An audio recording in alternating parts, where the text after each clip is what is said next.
Bayaran mo na. Ba? Ikaw nagaya ba? Ako ba?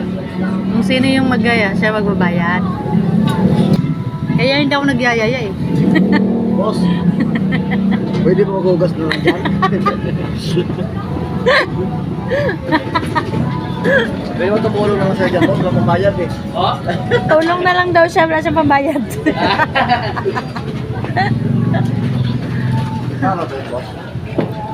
Nanlamon pa par. Ganito din ba kayong mag-asawa? Yung kung sino yung magyayang kumain sa labas mga mare ay siya ang magbabayad. Sa aming dalawa kasi siya talaga yung mahilig magyaya kumain sa labas. Mahilig talaga siya magyaya kumain sa labas mga mare dahil ewan ko ba sa kanya nagsasawa na siguro sa luto ko dito sa bahay. Sinasabihan ko na nga siya na idagdag niya na lang sa ipon niya dahil araw-araw nga siyang nag-iipon. Sinasagot naman niya ako mga mare na nag-iipon naman daw siya. Alangan naman kahit gutom na ay mag-iipon pa rin kahit kumakalam na ang tiyan. Pagdating kasi talaga sa pagkain mga mare ay hindi talaga siya matipid. At bilib lang din ako dito sa aking Diyosawa dahil hindi nga siya mapili sa pagkain. Hinahayaan nga lang niya ako kung ano nga lang yung o-orderin ko kasi siya kain lang talaga ang gusto. Ang in-order ko nga mga mari ay isang lechon sisig. Ang masarap kasi dito mga mari, may gulay na tapos meron pang 2-piece burger steak. 3-in-1 na tapos meron ng kanin. Tapos nagdagdag na rin pala ako dyan ng 2 extra rice. Tapos pina-upgrade ko na nga lang ito ng beef fried rice. At dahil niluluto pa nga itong aming order mga mari, bumili na muna ako dito sa gilid ng Paris. Dahil gusto rin namin na humigop ng sabaw. At masarap yung Paris nila mga mari at marami din itong laman. Ako na nga ang nagbayad nito mga mari kasi mamaya siya yung pababayarin ko dito sa aming in-order dahil medyo malaki-laki nga yun. O diba, mindset ba? Mindset.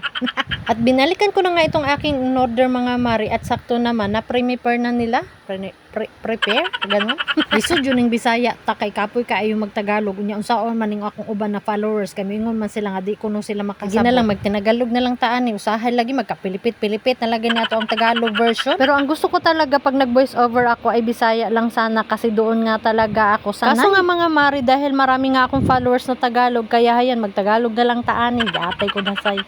Ang ganahan lang ko sa mga Bisaya no kay hustler pud sila mo Tagalog nya hustler pud sila mo English o diba daghan kay mig mga istoryang mabalaan mga mari dili katulad sa Tagalog na Tagalog lang yun nya English ilang mabalaan. Kami po mga Bisaya daghan pud mig mga talent kabalo pud mo sayaw kabalo pud mo drama kabalo pud mo kanta o diba daghan mig mga talent mga madi. Unya ang pinakaganahan jud nako kay kami mga Bisaya mga baga-baga jud mig mga nawong.